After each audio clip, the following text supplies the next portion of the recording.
Hi guys, and good evening to Sportscast Northeast Sports with Bradley Young.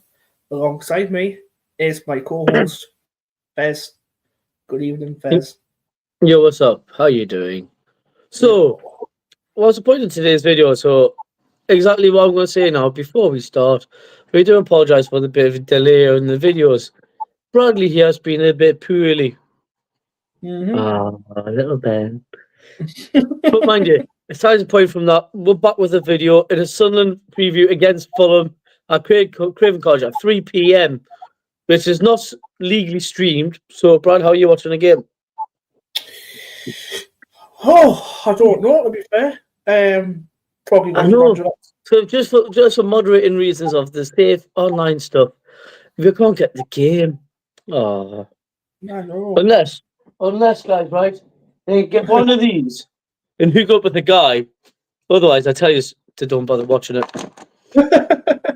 But anyways, we're going against Fulham at Craven Cottage. It's been 24 minutes between Sunderland and Fulham at Craven Cottage. No, not 24, 26 actually. Where the head-to-head is Fulham's won 10, Sunderland's won 7, and it's been 9 draws. Sunderland's coming into the Craven Cottage with nearly a full healthy squad, Brad. We've got some players coming back, not fully ready yet. Yeah. Yeah, obviously you've got Omar Alderete back in the squad. He could be back in content tomorrow.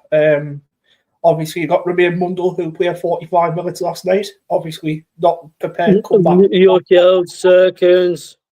It's looking good. It's looking good. But speak first about the team that we're going to. The hosts of the game is Fulham. They currently sit 15th in the Premier League. In the last 5 games, they had 4 losses and 1 win. Yeah. And a lot of injury knocks within the start of the season. So it's really slowed Fulham's momentum down, which is quite good when you think of Fulham. They're a team who's around the mid-table area. They're a team who can play well, especially when they turn up against big teams, always been able to. So again, Sunderland, big club at Craven Cottage.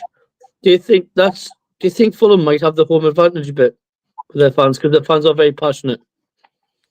To be honest, I think Fulham's had a great start of the season at home, but obviously their away form's been dipping quite bad.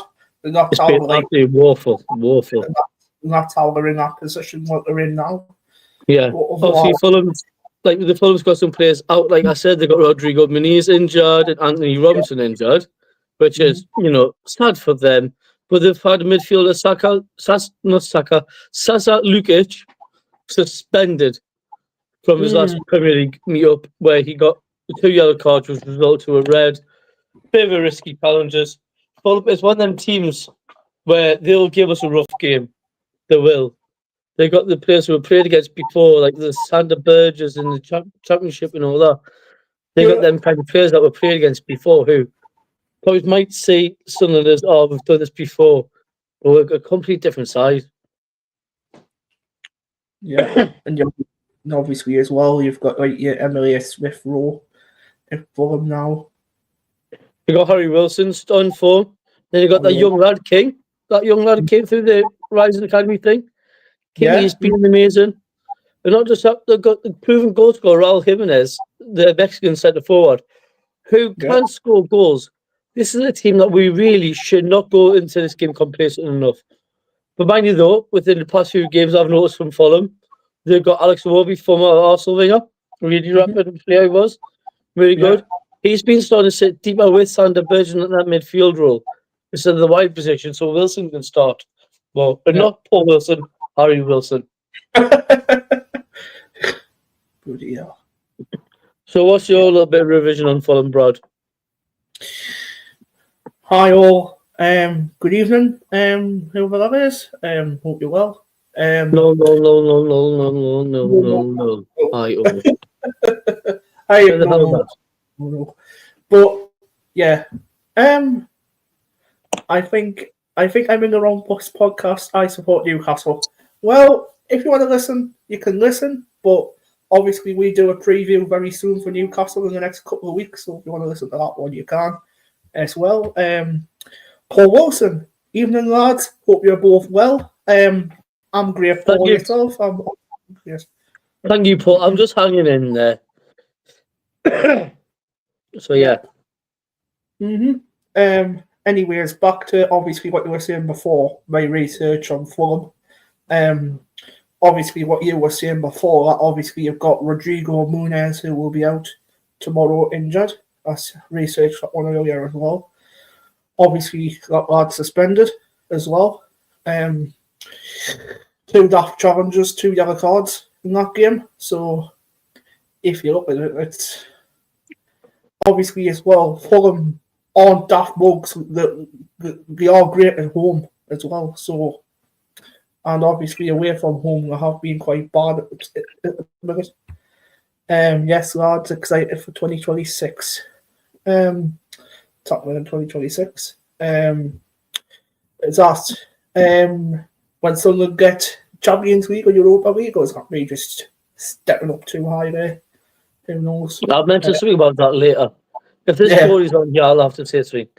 But as it stands right now, Fulham and their goal ratios are -4. Their start has been very, very slow. And they possibly across like the teams who might go down with Burnley, Leeds, and West Ham. So them are the teams that you look around there. But also not far from a close shave of Fulham is Newcastle. Both teams have been absolutely atrocious this season on their away form. Newcastle specifically, their form's been dreadful. But when you look at Fulham's, this has been a lot worse. But when you think about the manager status of Marco Silva, the whole thing was is Silva staying? Is he going? He's just signed a new contract. So it shows that this Fulham team has faith in him. But is Sai Khan and all them going to put money into the mouth for Fulham? That's where Fulham takes. Fulham's been a team for years and years in the Prem, never been relegated for years. Heck, the side we even had Martin Phillip, who we got Martin Phillip from, and the great side. You got to think Seymour Brown played for them.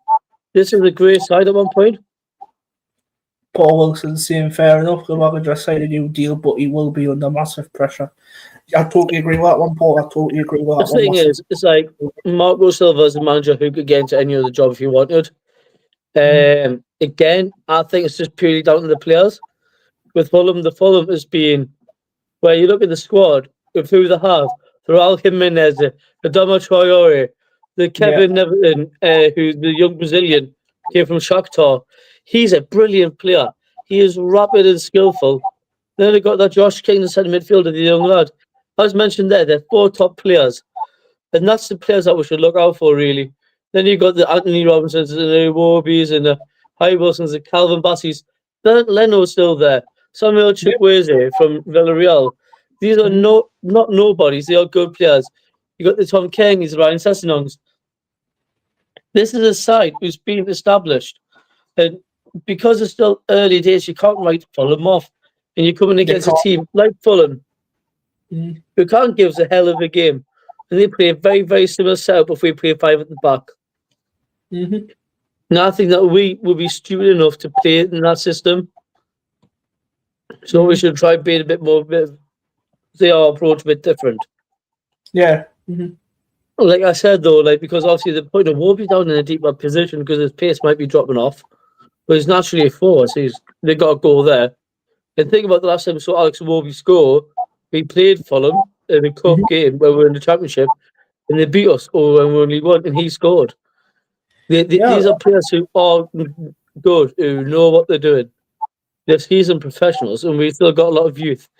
And that's what the worry is with Fulham. They cannot sleep on this team because they are what I will class as a sleeping giant team. So a team who was once in Europa Leagues and all that when they had Clint Dempsey and that before your time, Brad. Right. So it was like when that Brad Friedels and that. So this is where you look at the Fulham side and you go, holy shit, they could smoke us. But we're very lucky that they've got players missing like Anthony Robinson and Sasa Lukic, who's been very strong implemented players. Yeah. What's this one? Broby Sunday. Yeah. Exactly. Right. I was just going to get back into Sunderland, talking about Sunderland team before speaking about who sat on the front, right? Sunderland's team is getting almost back to full health, full nature for Edges and Debris. More Yeah. toys to play with in the bank, really, isn't it? It's more stuff to play with for Reggie. It's a lot more options for him, and it looks absolutely great for him. You got the players like Leo, Circuit, and Mundo were mentioned who's back. Not just that Ronaldo, who took the knock the last game, is okay to play as well. Then you got Omar Aldrate, might play, he's yet to be assessed. Your Trida is 100% starting. Yeah. Then we got Talby, might not be starting. With 100% certain it's going to be Bertrand Traore. I'm not a big fan of that, but that's what it looks like. And it looks like it will be, if it is predicted from what I've seen predicted on some sites, we are looking at that back five with the full midfield and the one going forward. Lauren Kenny's in the chat, by the way, saying hi. Hello, Lauren. You all right? But anyways, but besides the point of that, this Sunderland side, despite us being in our honeymoon period, despite us being up there, we've got to think sensibly and liable of the game. We got Darren England refereeing against Sunderland again. Darren England refereed against us before, where we've won.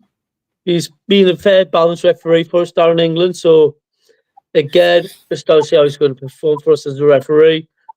But could he be our 12th man on the pitch? People tend to complain and say that we've got 12 men on the pitch. But I think from the last game against Arsenal, I think I could beg to differ. Yeah. But obviously, again, we're coming against Fulham. A really good, decent side, strengthened up, ready. People not injured, people's fit. So where do we see this now then, Brad? Are we going to start pushing forward a bit, or are we going to still put that five back? To be honest, it depends on what Reggie's does again. Obviously, like I said, I think it was 2 streams ago or something like that. I think it was play your 5 back against these big teams like Man City, Liverpool, your Newcastle, obviously your Arsenal. Play your 5 back then, but obviously if you've got like, I don't know, Everton or Aston Villa or some team like that, play a back 4, if that makes sense. But obviously... Can I say something? Against the Arsenal game, because I was at the game, right? With that game, we played better when we started going more attackive and took some less defenders off. I know. Because they put Robbie on for an attacker and never took a defender off for an attacker. And that's what you look at. Like, we looked good attacking-wise against Arsenal. If we could do that against Arsenal, why are we playing 5 backs against these teams? Like Man United's not. Right, can we not take the 4th break? Maybe it's just to get complacent and get ourselves ready and then push it. But again, like what Arsenal players have said, and a few of them, go and see with having that 12th man. But we're going to go to Craven Cottage, where their stadium was always full. And they do not stop singing Fulham. So a very passionate fan base. And even though I hate to say it's Fulham, arguably is probably more well supported than Chelsea around that area. Despite Chelsea being a bigger supported club, Fulham is more historically inclined of more better fan base. Why? But speaking about the team, who's going to start up top, Brad? Who would you start against Fulham up top? Because ideally for me, I'm saying it's Robbie's going to start. Robbie's definitely got to start. Because I love Wilson as much as he is. Not Paul Wilson. Wilson needs to know. But if Wilson needs to know plays this game, I'm going to be kicking my teeth off.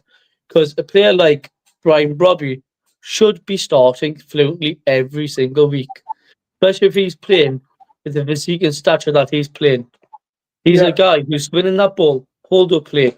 He knows where the back of the net is. He scored that goal without bloody looking at the goal nearly. To be honest, for me, again, it depends on what Reggie's does. Obviously, if he starts Robbie up front or if he starts Isidore up front, but I don't think he'll start Mayenda up front. I don't think about that one, 100% not. But Mayenda came on, he done his bit against us, so he came on, he done some bits. But again, that's more... I think, would you see that then, like near the end of the game, we put on a bit more pace to go forward in the attack? Maybe, you could look at bringing like Mayenda on in like, I don't know, 75, 80 minutes, I think. Bring him on for to just inject that little bit more electricity of pace. But again, that's when you see like Calby's and the Dingras, maybe he's at 88th minutes a little bit late. Maybe get on in about the 75th. 75th minute a lot more safer. because what I would do is obviously, like you say, Brian Brobby has to start as well for me, to be honest. Obviously, give Brian Brobby a half time. Obviously, give him 10, 15 minutes of the second half. Give him like an hour, 65 minutes or so. Then look at bringing on Wilson Isidore. Bring on him then.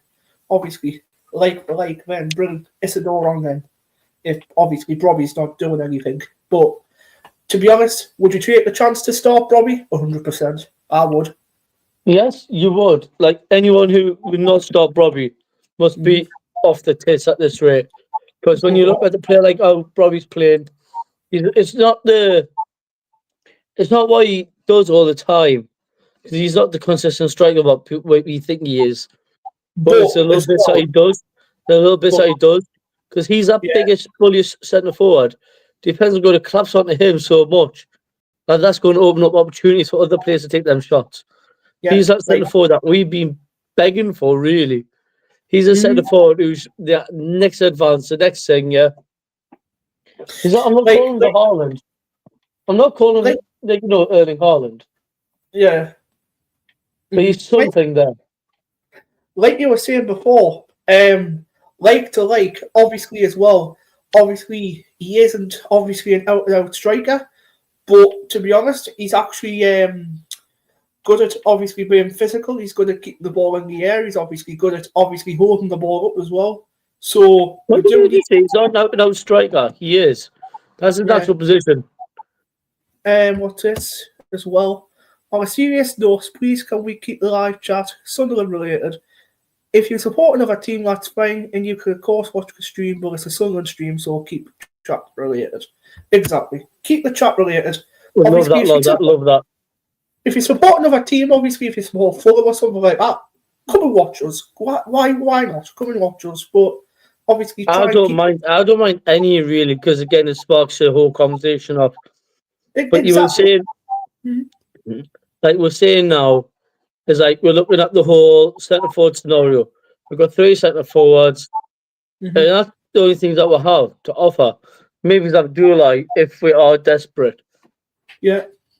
But where we see teams like Fulham, is it okay drop off maybes, do you reckon? And focus on the bigger games. But again, I'm just calling what I've heard from that bloody Canal Plus. They want to push Champions League. If you want to push Champions League football, you've got to show that dominance to be in that division. But we haven't showed that yet. We actually want to push for Champions League. Yeah. Do we? Wow. You should rewatch that Canal Plus because it was this French it's so subtitles in English. And it legit shows us speaking with Reggie and all them and having a laugh and all that. Then she speaks Kirill or Christian, whoever it was. Because Paul told us about it, and then I watched it and I seen it. And it is him saying, "What is your aim?" And he says Champions League football. And I think and that's fantastic. And when you come to games like that, Paul's going to send you it. Appreciate that. When you come across teams like that, you're going to come against teams like Fulham and that. When you're pushing for Champions League or Europa League, that there is showing that teams like Fulham should not hold back right now. When if there's any YouTuber saying 1-1 or 2-1, we shouldn't be conceding against Fulham's. We shouldn't be. Nah. But to be honest, at least our owners show care and ambition to our club. At least they're not just going to sit there. We haven't had that ambition for such a long time. I know. Like, even in League One, when we had the Stuart Donalds now, they wanted the best for the club, but they weren't ambitious. Like, yeah, let's get Champions League. Obviously, that must be something that because Kirill's young, he wants to see the club as a business. He sees it as not just a business; he sees it as a project. And that's what the club is. We are a project in the Premier League. We are scaring the Premier League. We are taking it by storm. That is actually a good topic to talk about as well in a bit. Yes, and that's a good topic. Mind you, though, that's only involved with us. So we don't have any PSR issues to worry about. Nope, but Newcastle do. Oh. But say, like, Newcastle fans will start finding something to whinge about that. But that's what it's going to be. But speaking about that, when you're speaking about the PSR, are we seeing this club as a long-term suitable thing for some of these players, or are we going to start investing and selling? And that's what I'm going to get onto, because we're talking about the Sunderland's setup now, how we're playing. There's a lot of young players. There's a lot of young ball. When you're looking at how we're performing now, and these are just young people, Brad. Young people doing this. Lawrence says we'll win 1-0 tomorrow. 1-0. I want to push more than that. If our club's aiming for Champions League, why not push higher? To be honest, why don't we push for 2-0 or 3-0? Why don't we do that? Because yeah, exactly. We need to have. Speaking about Lauren Kenny, Shaka Ball tomorrow. Speaking about Lauren Kenny, right? I don't know if you've not seen the news about Patrick Roberts, but it looks like Birmingham is ready to put in a £7 million bid to buy him. He's being £7 million. Yeah, I would take it. Yeah, exactly. Birmingham wants to keep him. I love Xhaka. Oh, is this your new favourite now, Lauren? Is it? You like Xhaka? It's a new crush. It's a new crush, man. Look at him. He's like a sugar daddy. You crush now? Grandad Xhaka. He looks like Grandad Xhaka amongst all the players, you know. You haven't seen them when they're on YouTube and they're mixing and all that. Xhaka's the only player in our team with grey hair. And he looks like that right silver fox who'll lead that team. You know, and speaking about Captain Grandad Xhaka, right? I was listening this week on TalkSport today. They're talking about the best midfielders in the Premier League. And they got Xhaka ranked number 2. Just underneath Martin Odegaard. You see Martin Odegaard's number 1. I think Odegaard's not number 1. There's someone better than Odegaard out there. But Xhaka number 2, really? Xhaka saying that he's in the top 3 percentile for Premier League midfielders. That's something great.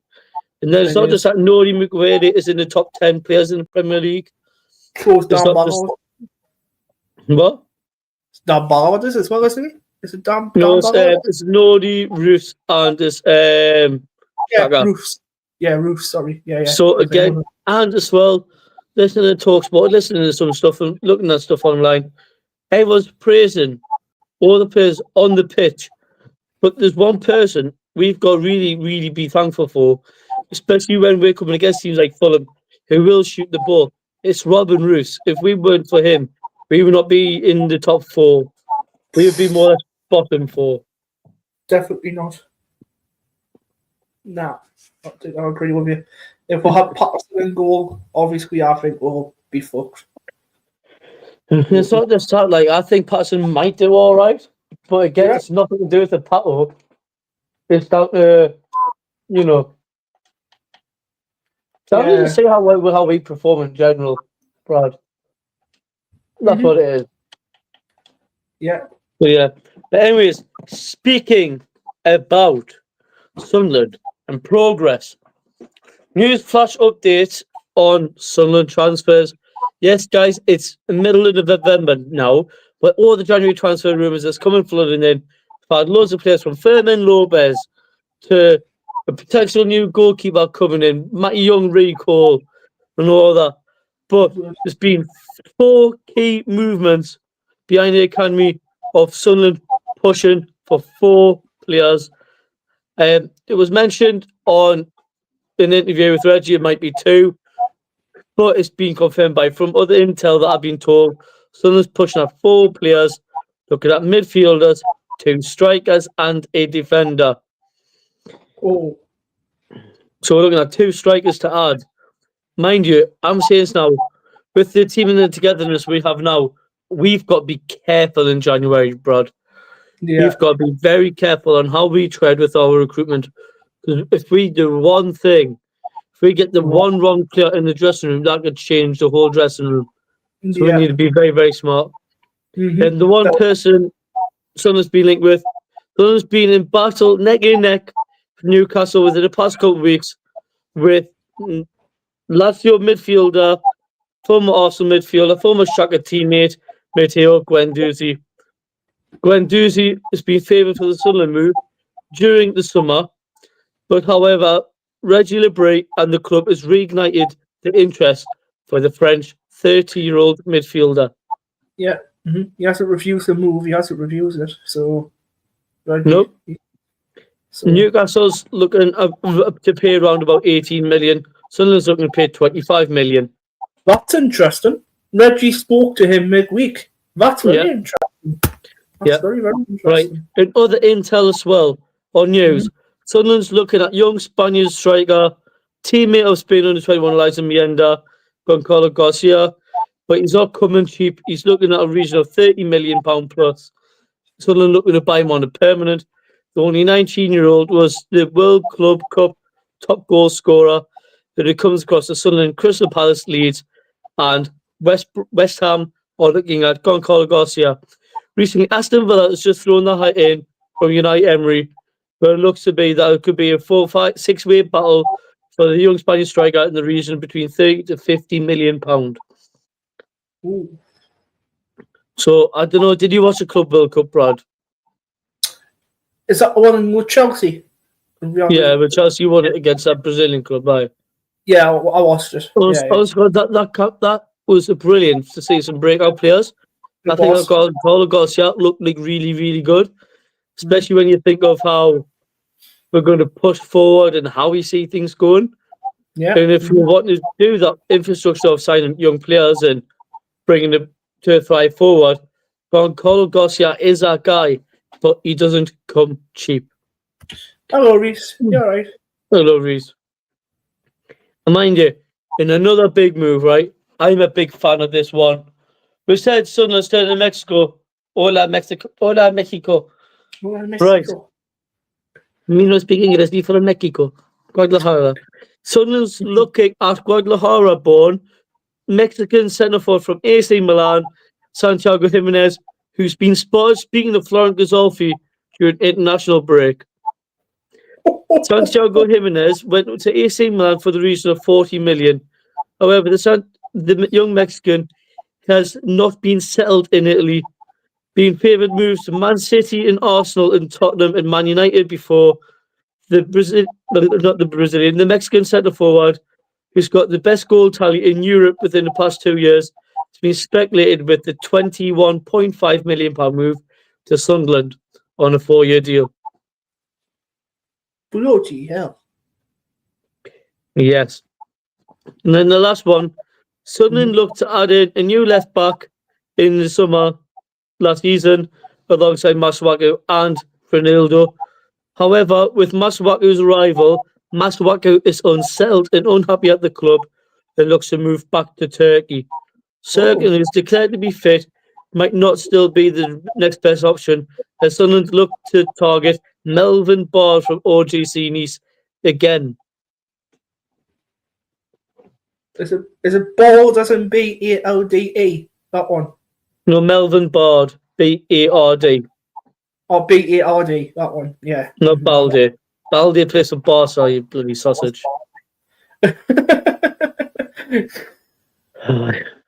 So, again, we've got a lot of speculated players, a lot of moving forward to do. Yeah. But speaking about the whole team and how we project the things for the future, this looks great. Again, we said about talking Champions League football. We need to get the results. But are we going to get the results to get these players on board? We keep selling our club as a project.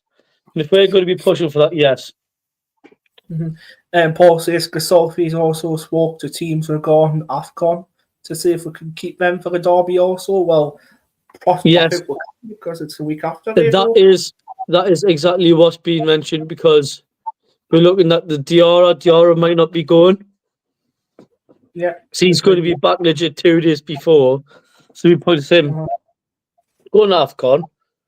And we're looking at the players who's not really starting for their teams. So, like, they got Adingra, who's not starting for Ivory Coast. We can't refuse him to go, but we can advise him not to go. Because if he has a chance to write history at Sunderland to beat Newcastle after an 8-year stint out, that's more important. And I think Afcon really needs to get moved. And when you put international tournaments in the mid-season for cross worldwide, you're affecting football. Afcon could wait. Afcon has got a whole period of time. Fair enough, around about this time of year, around in Africa. That's why the weather's cooler and more easier to play football in. But again, they got the heck. Even if they'd done it in January, had a January window of internationals, that would be better. Have that month off in January, transfer window time, international time, resume season in February. When you Give got that players a month to recover, maybe after the Christmas period, festive period, whatever. Because again, Afcon is killing everything. It's killing the whole demeanour of football. It's not just affecting Sunderland, it's affecting Man United with the Brian and Wemos. It's affecting Arsenal. It's affecting the many other teams who will be knackered. Look at Fulham. Fulham is a perfect example of this. So when we're looking at the Afcon now, I personally think that Afcon should be changed to a later date, so it's not interfering in football seasons. And I'm not just speaking this because most of our teams going to be missing, because it's not. We're only going to be missing, I think it's going to be less than 7 players. Yeah. But again, that means that we've got other players to step in, but these players aren't ready to step in. Maybe that's why we are looking at they're going to do these and Santiago Jimenez and Goncalo Garcia's and another centre half maybe for that left back position. Or maybe he's a winger. I've heard stuff about winger being mentioned as well. About that Armand Loriente might be on the talks again. But again, he's a guy who's got the ego. I don't think he's going to be the right guy. But everything about that, how we approach Afcon starts, Brad, in only 3 weeks. It does. 3 weeks time. Who's Sunderland going to support in this? We've got 2 players in Dominican Republic Congo. We've got the player in Ivory Coast, Senegal, with buggered Morocco, Algeria, whatever. We're going to be knackered who we're going to follow. Yeah, exactly. We seeing how you doing today, Brad? I'm good. I'm actually all right today, thank you. I am a lot better now. Feeling fine to do streams. So yeah, back to doing normality work. Well, it's not really work when I don't get paid for it. Well, not work to get paid, but yeah, YouTube kind of fun kind of thing. Yeah. If YouTube start paid, remember I'm co-host. I need to get percentile. Otherwise, I'm off. I'm joining Fan TV. Anyway, we're going to go back to talk about the team now and everything.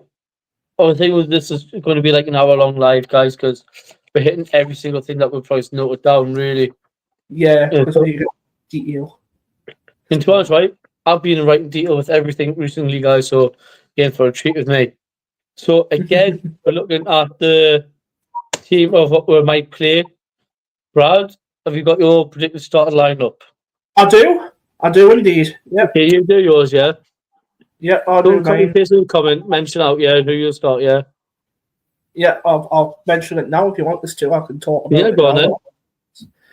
So I'll start with goalkeeper, obviously Roofs. So I'll start with the Dutch keeper Roofs. I'll start with him. Obviously centre back, I'll go with Ballard and Bukiele. I think obviously Alderete could be on the bench. I don't think he'll start. Right back, I'm going to go Trey Hume. Left back, I'm going to go Ronaldo. In that CDM role, I'll put Katrina there with Xhaka and Siddiqui as central midfield. Right mid, I'll go Bertrand Traore, obviously. Left mid, I'll go Enzo Lafay. And up top, I'm going to go Brian Brobby. That's what I'm pretty much similar. But I've kept with the 5 back because I think Reggie really likes that ball. So it's going to be Roos, Hugh, Michele, Katrina, Ballard, Ronaldo, Traore, Xhaka, Siddiqui, Lafay, and Brobby up top. 100%. But that bench, I would absolutely open up that bench a little bit against Fulham. I want to see some youth in that. Have you done your bench? I have. Go on then. I'll have Patterson. I'll have Alderete. I'll have Harrison Jones. I'll have Dan Neil, Chris Rigg, and Eliza Bienda in this season. Alright. I think that seems quite good. I'm trying to think who I would have on my bench because I'm just writing mine down. No, my bench. One more, sorry. Adringa. I'll have one more somewhere. So, Simon Adringa. What was wrong with you, Bradley? And hello, Lee. Yes, in the snow, it was snowing and rolling still. Yeah, it would have been snowing like mad up there. It was snowing here yesterday. Yeah. Right, my bench, right? You're going to be quite shocked with this one. Come on, then. So passing and goal, like usual, will be Jensen Yeah. Jones for the right back option. Alderete. Mm-hmm. Even though he's only played 52 minutes of the game, Dennis Serkin on the bench. Rig, Talby, Adingra, and Isidore. Wow, no 09 for you. Yeah, I totally forgot about him. Hey, God. I will not put 09 on. How the fuck can I not remember? How the fuck can I not remember him? Jesus Christ. Yeah. I said no. I was saying no to him. I said no as well, to be honest. I want to see Jensen Jones on there, and I want to see Serkin on that bench. Serkin? Mm-hmm. Well, that seems interesting. Well, apparently Reggie says no one's been on the bench or starting on Saturday for this game. Mind you, though, you could never say never, because he said that the last time. He said there's going to be no Luke 09 on the bench, and Luke 09 came on the bench. Unless he's keeping these cards close to his chest and not mentioning them. On the bluff. It's like what he done against Chelsea. He mentioned stuff in his interview, what he was going to do. Then he changed it last minute. There's nothing wrong with that. And what I've seen today on a post, Dennis Serkin has actually travelled down London with the team today. Oh. Seems interesting. And so is Jensen Jones. Oh. That's why I put that in there. That's why I won't mind having Jensen Jones. Also, Harrison Jones has travelled down with the team. And so has Timur Tutierov. So again, maybe it's Tutierov instead of Adingra. Wow. So again, I'm keeping my cards open. But we also don't have Meander on the bench. Yeah, football goes on Saturday. Well, Reese, I hope it goes on Saturday for us, mate. I really hope it does. 3, 4, 5, 6, 7, 8, 9. How many players are allowed on the bench? Just 8, isn't there? 7. 7. Well, I've got 9 people here, so I've got to cut 2 people off. But if that was to be the case, I'll cut Serkin off. I'll probably just cut off Meander. Yeah. That means then I would, to be honest, I won't take a Dingra for him. I'll have Tutierov on the bench just to keep that shock with surprise. Because again, that's the guy who's really surprising. The other 21's done well. He's actually outplayed some of the first team players in there. And I want to start seeing him implemented in the game. Podcasting. So I want to start seeing Tutierov performing a little bit more. I want to see him involved in the first team. He's got a first team shirt number for a reason. So give the lad a chance. That's what I say. But again, the Fulham team, again, unpredictable. I don't know half their players sometimes. Because their team, again, who does a lot of recruitment of championship players coming in and all that. I know they have that midfielder starting with Iwobi. Already mentioned it. Fulham's going to have pretty much an unchanged side from the last game that they played, really. I think you'll see a Bernd Leno starting for Fulham, obviously. Bernd Leno's been the number 1 goalkeeper for ages. He came over from Arsenal to Fulham directly. I believe I'm right. He's done well, so Props to Mundell in a couple of weeks. Yeah. Yes, exactly, yeah. Exactly. He was on fire last night, I tell you. I thought he had about 6-7 shots in the first half an hour. See, Mundell, again, is one of the players where you look at the safety is going to start that. But again, just because of the sakes of Mundell's sake, I don't want to chuck him straight in that first team. He's still young. I wouldn't even chuck him on the bench. I would rather have Tutierov than Mundell on the bench. No? Interesting. I won't put him anywhere near the first team stuff. Fair enough training-wise, yeah. But we won't play him until, like, January time. What, when all these go out on Afcon? Yeah, stuff like that. Like, mid-December, pushing January time. Well, to be honest, it is a sensible thing to do as well. Keep him till then, because obviously why play him now? Because they've got the best of Traoré going with Burkina Faso to the Afcon. So that means then their positions open up for Lefebvre to drop into the central role more. Diarra, they've got Shakai. Bear in mind, I'm saying this for once, our main 4 centre backs, none of them's African, which is good. But we've got to be careful with Omar Alderete. We've got to be very careful with Omar. because of his head concussion injury.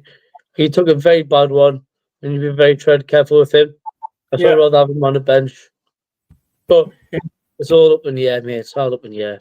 To be honest as well, I'm not concerned about this Afcon thing. I'm not concerned because we've still got a good team, even if all of them do go. That's the thing. We can still become overly complacent. We still don't have the depth in some areas. I would like to say that we've got. True. Because in that right wing position, so we've got Talby going, Chiori, and Dingra. If them three go, we've got how many wingers in the team? After that, ideally, Mundell, Lefay, Tutierov. And Wilson Isidore can play a wing as well. Yeah, exactly. Mienda maybe he's on the wing as well, maybe. Yeah. But again, stuff like that, I would not be too. I wouldn't want to mess about when it's near the end of the year, because that's when we hit that half-point mark.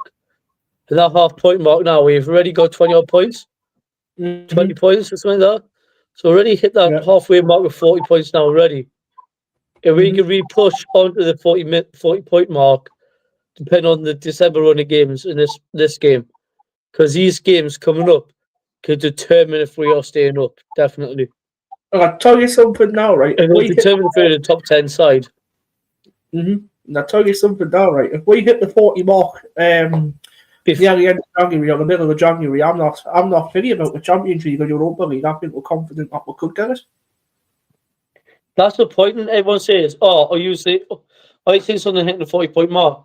We've already got 20 points. Yeah. Exactly. And fair enough, the table's tight with 19 points. The table's still tight.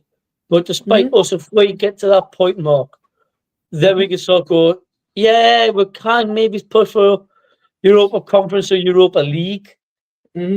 Or if we all feel very lucky, Champions League.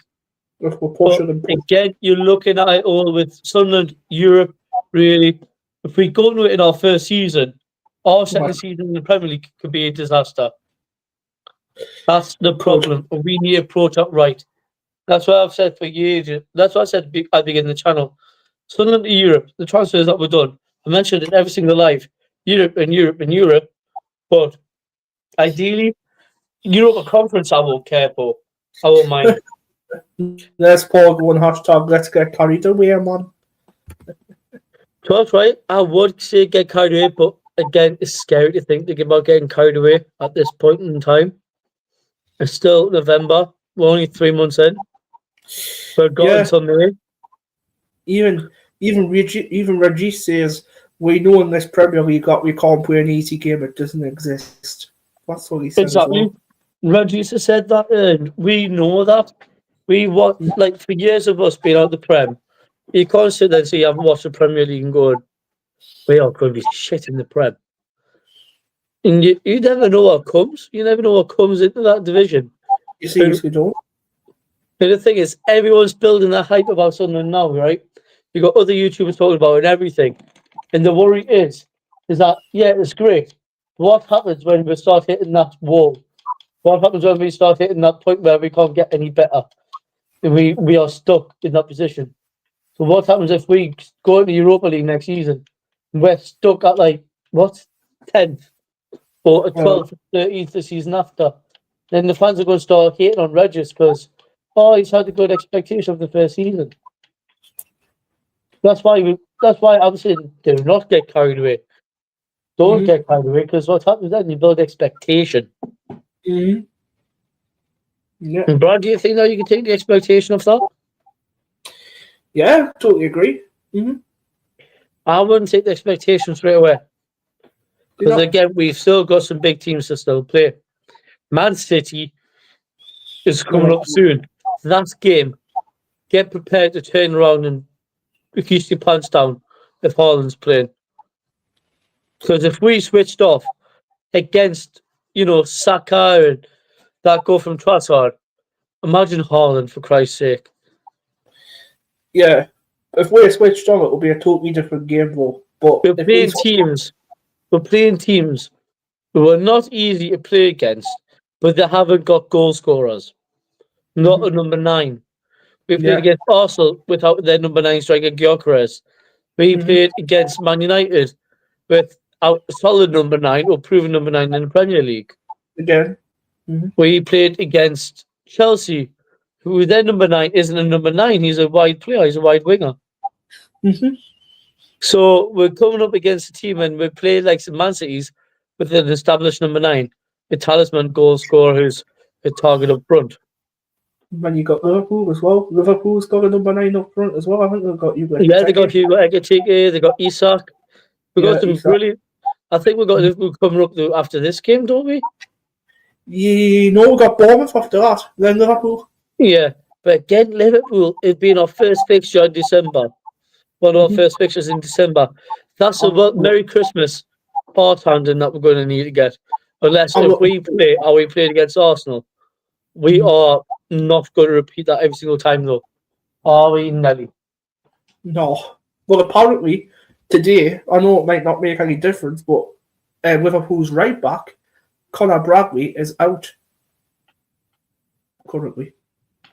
Is he? Yeah, Fabrizio Romano has reported that today, but he's out for several weeks. Mind you, though, seeing is believing, Brad. That's a problem with us. If it's if it's Romano, then I believe it. But if it's Romano also said Ronaldo is going to come back to Man U in the summer. True. Well, yeah, true. He did say that, and obviously he didn't. So, yeah. Yeah, exactly. So we just got to wait and see how who's coming in, yeah, etc. Mind you, though, right? In the comments, I don't know who's in there. Liverpool's form at the moment, though. Yeah, you got to look at that as well. Liverpool's form hasn't been great. No one can say that. It hasn't been fantastic. Yeah, but mind you, though, again, it's Sunderland. Anything's possible against Sunderland. Could. 5 people on the live, by the way, guys. 5 people. So whoever's watching, thank you. If you're watching and you haven't commented already, guys, please say hello. Don't be afraid. Brad's had his tea. He's not going to eat yet. Please subscribe to the channel, guys. Please. I appreciate it. And if you haven't already, guys, if you haven't subscribed, Brad hasn't had his supper. He's looking for some food. He'll just come and raid your fridge. Well. Anyways, right. Okay, so we've done our lineup predictions. Yeah. We've talked a bit about cover-up and stuff and that, yeah. Right. Before we go for it, guys, and talk about our score predictions and the reasons why and that, guys in the comments, drop your score predictions. Tell me who your goal scorer is and tell me where do you think we'll finish in the table after the game against Fulham. Are we going to be top 2 or are we going to still be 3rd or 5th? 4th or 5th? Right. By the way, Brad, what's your score prediction and tell me in depth what you expect to see happen. Right, I'll run you through like I did against Arsenal what's going to happen. So, I think tomorrow, obviously, Craven Cottage after the international break, away game.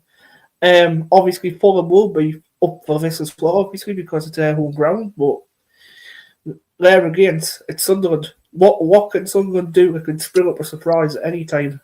So, to be honest, I'm going to go 2-0 Sunderland. I think Fulham's going to switch off on this game. I really think they will. So what I think will happen is, so I'm going to explain this. What I think will happen is, we'll kick off, obviously, 3 o'clock. Obviously, first half an hour, I think we'll have a couple of shots, and I think about the 40th minute or something like that, I think we'll score. I really think we'll score on the 40th minute.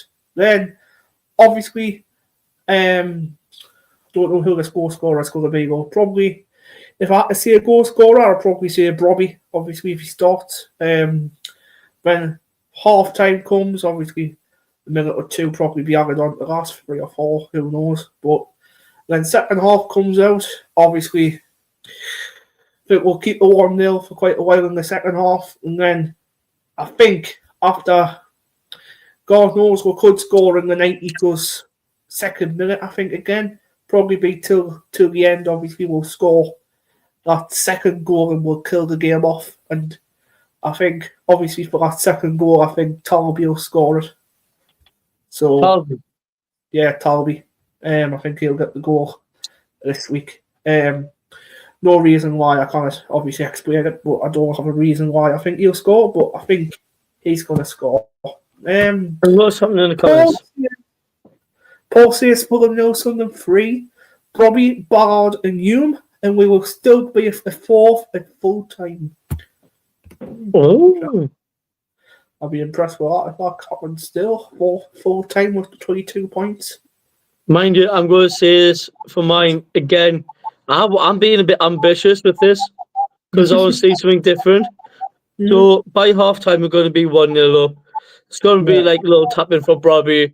Nice little squared ball in the box from Enzo Lafayette to Bobby just to tap in. Then second half, we'll take off again with an unchanged side from half time. Where we might see Traore get a goal.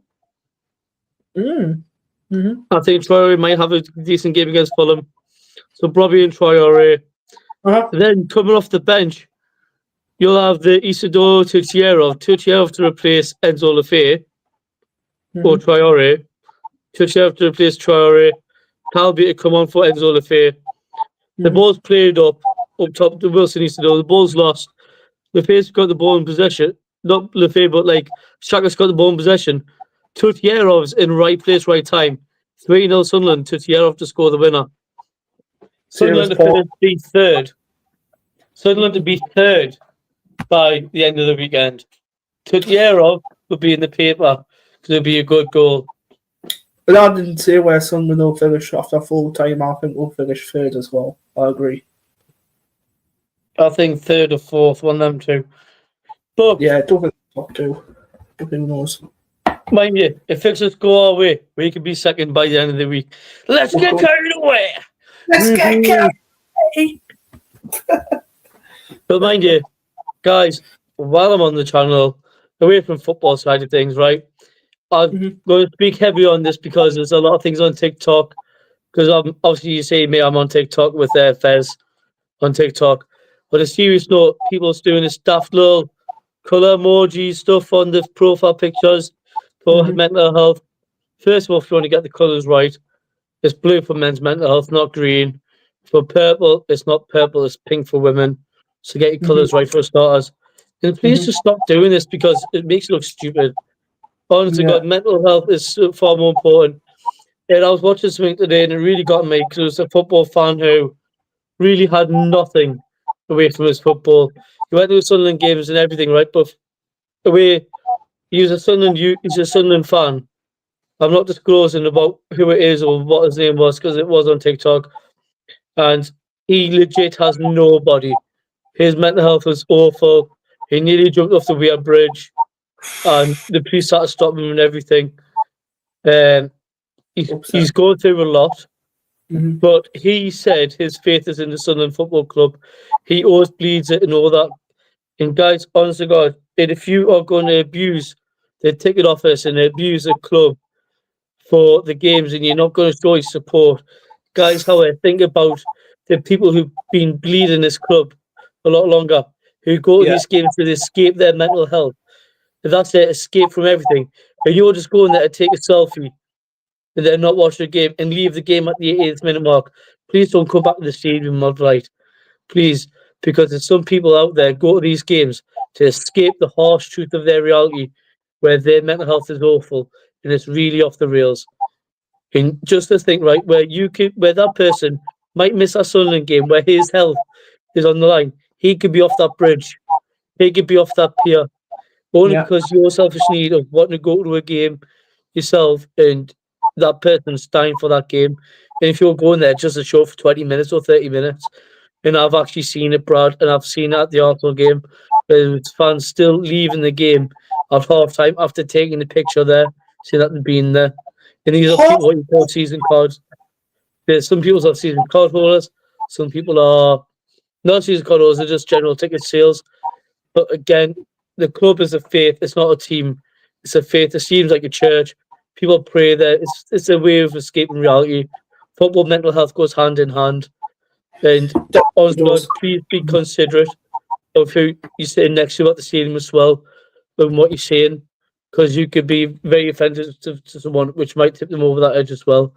So please, and if you are that Sunderland fan out there and you're watching and you're going through stuff, You're not on your own. You've got 49,000 people in that stadium.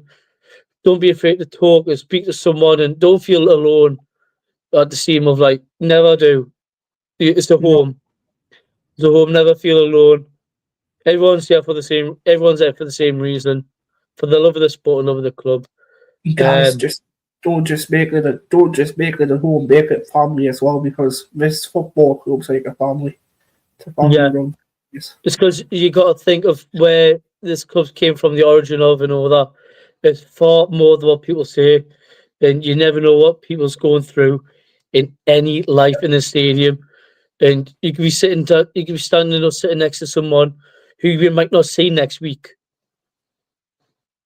because they might Yeah. not have that good day. But acknowledge if you see that person, you're sitting next to them every game and they're on their own. Don't be afraid to involve them in your circle and talk to them because you never know. Mm-hmm. And also, sign before that note, yeah, because I had actually talk about mental health in the stadium. And if you dare some people go to the Sunderland games and shout out you'd rather be a Geordie than a Mackem, please do me a favour and What? not F off, but duck off because you support the club because you're a sheep. Wow. And this is a streamer, Brad, whose name Uh-huh. is he's from Gateshead. His name's Bradley. And at the Arsenal game, he's the guy who wiped the Newcastle flag on his arse in the women's game last year. Bloody That hell. fan. But he was chatting, he'd rather be a Geordie, and he was destroying parts of the stuff which he got told to keep for the Remembrance Day stuff. He was destroying it, What? killing up, and dropping it down. That's bad. So, people, please respect the stadium. Please respect our displays, what we do. Please respect everyone around. And if you got something stupid to say, keep your opinions to yourselves. And Because don't, and otherwise, you may as well just get your card ripped up right in front of your face. obviously Because as well, don't, I've got some names, and uh-huh. I've got some, and I have mentioned it to the club because I know people, and you don't want to be one of them people who's going to lose your season card over being doing childish things. But you need to respect the stadium. Also got to respect the ticket office staff as well, who's actually obviously trying to help you as well, and respect obviously safety stewards. It's not even the safety stewards, but it's because the stewards are being equally as crap this season, really, about it. But please acknowledge all the displays that we've done do not come cheap. These are fans who's putting their own money together to put these displays apart. And if some people, not disclosing names, is willing to destroy them and make everything look crap, you may as well just join them up the road because they can't even get a chant going in the women's game. Exactly. Yeah, and So just obviously, do the favour and just leave. as Because well. I was arguing with that person myself. Because it Mhm. wasn't just that as well.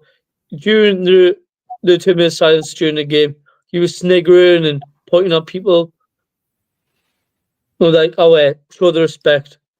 Shut up. Well, I heard last Remembrance game last year, people were just making farting noises, and people were just being daft. And if you don't respect the Remembrance Day stuff, fair enough, that's your own belief, but don't make it loud. Don't make it thingy. Keep yourself to yourself. You don't need to be silly. You don't need to act childish. Because Because, again, it's a fate of football. we could be someone sitting next to you who could be a thing with this Remembrance Day stuff, and think about them. And also, as well, while on at it, right, if you're going to make anti-football chants about our players as well, keep them to yourselves, especially calling players shit.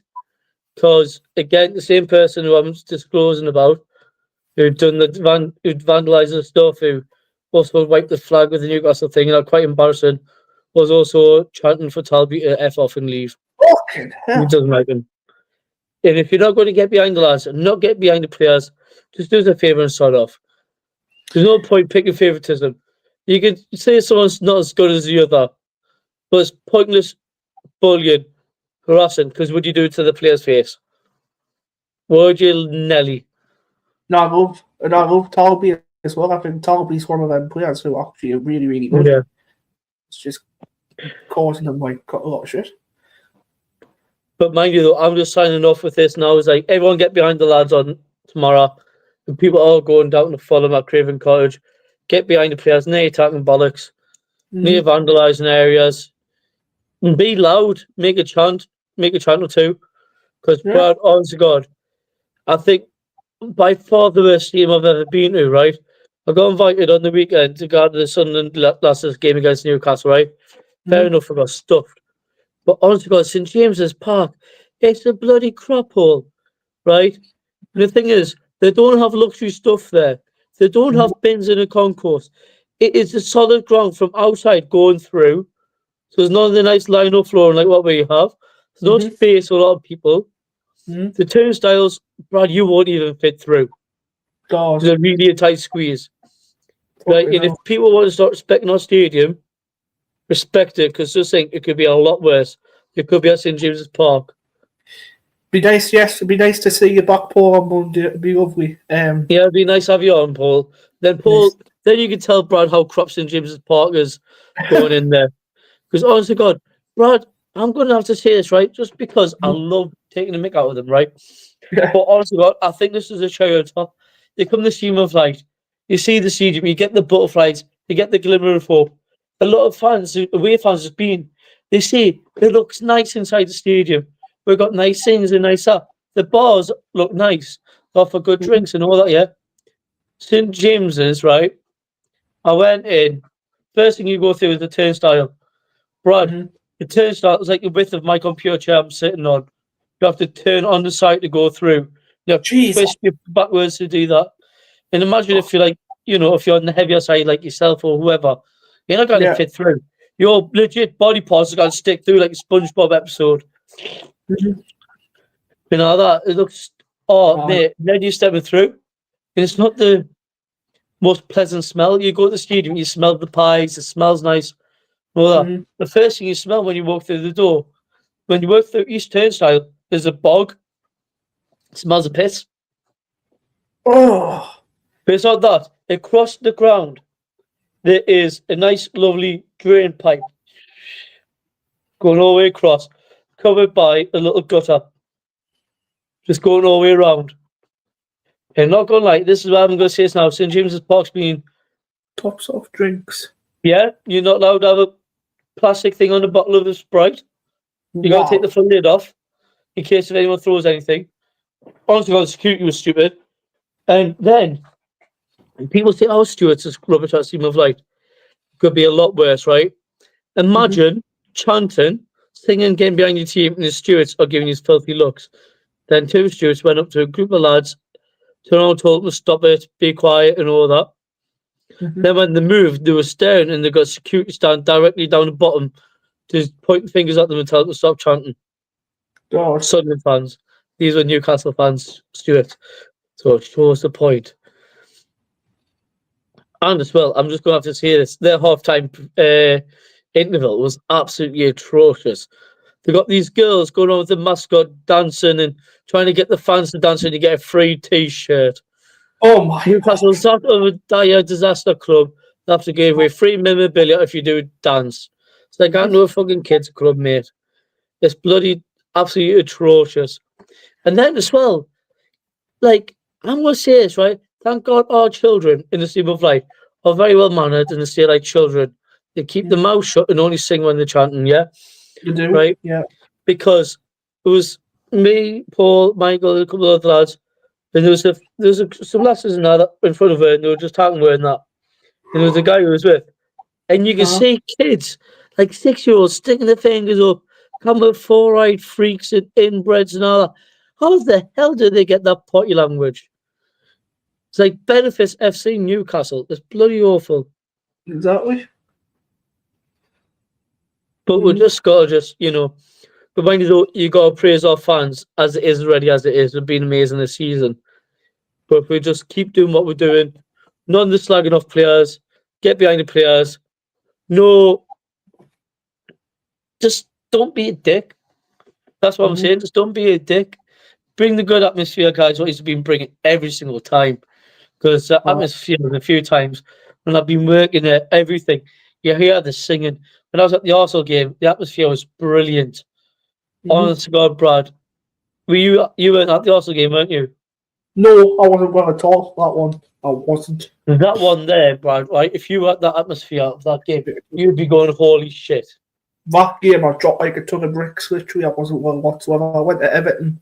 I come back and I made myself even worse when I started. Honest to God, right? That Arsenal game was absolutely hats off, mate. And if we just, even if our away fans just take this into Fulham, it's going to be absolutely amazing. Yep. And Paul, if this is a chant for Newcastle, they only chant when they score. Only sing when they score. They only sing when they score. Honest to God, it was absolutely fucking atrocious. Newcastle. Did you watch the women's game against Newcastle? I watched bits. Not all of it. I watched bits because I was out. Honest to God, right? It was only about 3 rows chanting for the full Sunderland. My dad was watching it on YouTube and he says you could hear us chanting. Mm-hmm. Who put the ball into Geordie's Super Pedo Johnson? God. Yes, I just said that. But I would then chant that was said Super Kevin Phillips. Every fucker did. Who put the ball in their Geordie's net? Who put the ball in their Geordie's net? Who put the ball in their Geordie's net? Every fucking bastard. Hey. You would have heard us, Brad. Lol. But obviously, coming up this weekend, we've got Fulham. It's going to be a good game. It is. Aye. Everyone sing your hearts off for the lads, aye. I'm going to say it's right, even though it shouldn't be, because I don't like saying this. But let's get fucking carried away. Why the fuck not? Yeah, why the fuck not? And don't be crying Geordie up the road. Sing your heart out, sing your hearts out for the lads. Sing your hearts out for the lads. Anyways, brother, we're going to call this a day now. Yeah, we'll call this one now. Yeah. Oh. I want to thank everyone in the comments for coming. If you haven't already, like and subscribe. Okay? And share it with your mum, dad, dead dog, your budgie from a different country, whatever. Share it. Okay? You're doing it for this badge, the Sunderland badge. Not for us, you're doing it for the Sunderland badge. We are. I wear the lads. Fuck the mags. Let's end it here, Brad. Good night, everyone. Take care. Peace. Goodbye.